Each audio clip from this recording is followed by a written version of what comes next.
સુરતમાં યોગી ચોક સાવલિયા સર્કલ પાસે આવેલા શુભમ રેસિડેન્સીના પહેલા માળે દુકાનની આડમાં ચાલતા કૂટણખાણા ઉપર એન્ટી હ્યુમન ટ્રાફિકિંગ બ્રાન્ચે રેડ પાડી હતી. આ રેડ દરમિયાન સંચાલક અને 3 ગ્રાહકની ધરપકડ કરી 7 મહિલાઓને મુક્ત કરાવી હતી. પોલીસે દુકાન માલિક અને અન્ય એક સંચાલક સહિત 2ને વોન્ટેડ જાહેર કર્યા છે. પોલીસ પાસેથી મળતી માહિતી મુજબ ક્રાઇમ બ્રાન્ચની એન્ટી હ્યુમન ટ્રાફિકિંગ યુનિટની ટીમને બાતમી મળી હતી કે યોગી ચોકમાં આવેલી શુભમ રેસિડેન્સીમાં દુકાનની આડમાં કૂટણખાડું ચાલી રહ્યું છે.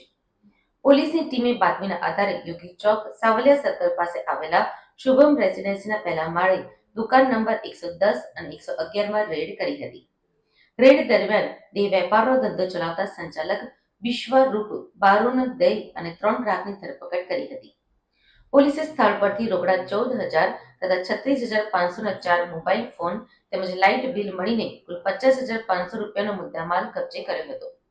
પોલીસે સ્થળેથી એક સંચાલક અને 3 ગ્રાહકને ઝડપ્યા હતા, જ્યારે અન્ય એક સંચાલક આરોપી ગૌરવ અને દુકાન માલિક દીપકને વોન્ટેડ જાહેર કર્યા છે. પોલીસે રેડ દરમિયાન 7 મહિલાને મુક્ત કરાવી છે. પોલીસે the immoral traffic prevention act અંતર્ગત ગુનો દાખલ કરી વધુ તપાસ હાથ ધરી છે.